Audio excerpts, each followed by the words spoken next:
Now I'm going to get started by using the 22 pin Addi Express, which I absolutely love. The first thing I'm going to do is I'm going to cast on my yarn, leave a little bit of a tail, and I'm going to go ahead and weave in every other, over, under, over, under, over, under, nice and easy. And I'm going to open up my little guide here. I'm going to put my yarn in here and kind of click it in there, close it, and I'm going to put my counter onto 0. I'm going to go ahead and I'm going to crank, just turn it. The first row is always a little bit tight. And all I have to do is crank this for 40 rows.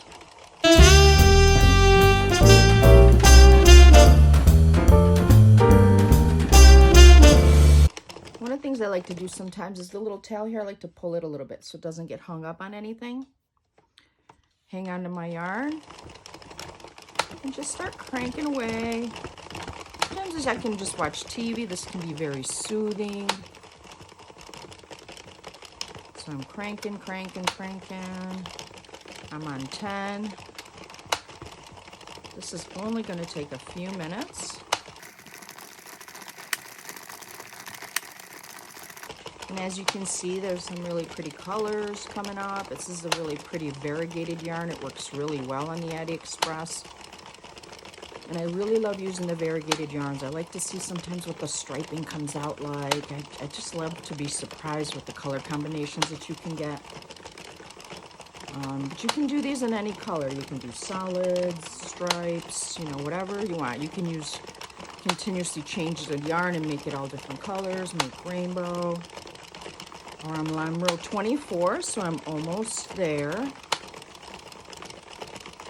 And just keep cranking away. Like I said, I don't know if I mentioned it earlier, the things I've made with the little machine are socks, the cup cozies, I've made preemie hats, skinny scarves, fingerless gloves. I've made ruffle scarves. Those are really pretty. I'm going to show you that in another video. You're going to love that. I do like to use knitting and crocheting a lot of times together because I think it gives it that little extra pop and uniqueness. So I'm almost done up to row 37. And just keep cranking away. And as you can see, the pretty striping. Now we're on 39. And we're on 40. Okay. So what I'm going to do now is I'm going to take my item off. So I'm just going to cut the string. Lift up my little guide.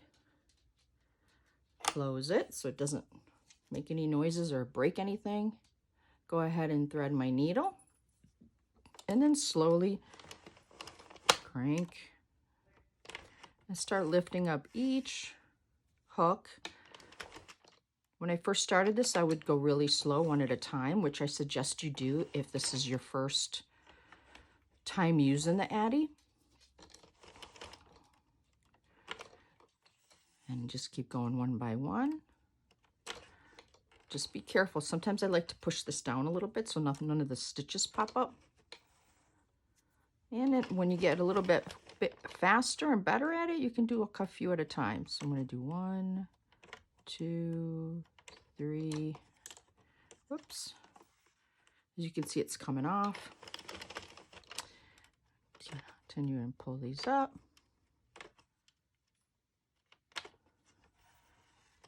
Oops, okay, keep turning, we're almost there. This is like so fast. You can make bunches and bunches of these. These sell pretty good at like Etsy, and they sell well, flea markets and craft shows.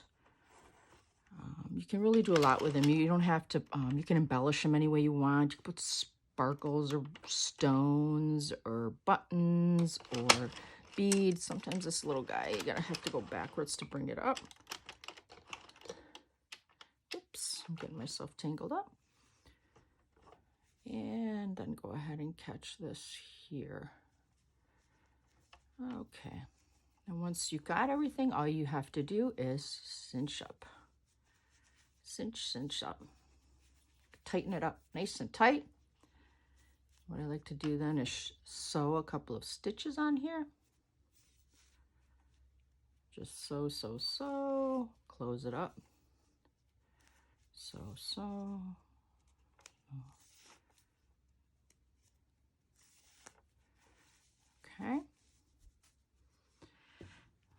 cup cozy, stretch it a little bit. Now the other end, just cinch it up. And I just sew this end up.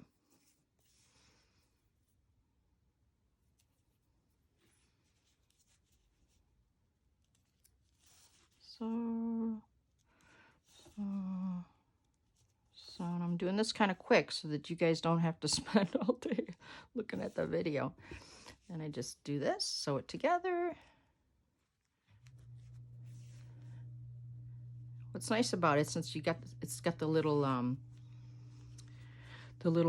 pleated like ends here, is you don't have to be perfect. You don't have to be a perfect sewer because no one will ever know. Make them nice and tight. And then all I do, just to kind of give you an idea. What's nice too about the double ply is you can just tuck the yarn in here like this.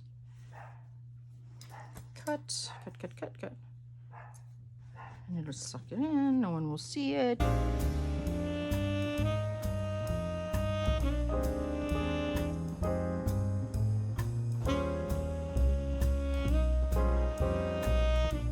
And then I put the little coffee cup button. And there you go. This is how you make a cup cozy. And it would look like this when you're done, as you can tell. Thank you very much for watching my first video, and please subscribe if you can. And I will be having more videos that are more intricate, more involved, some easy stuff. So this has been a great first video. Thank you so much for joining.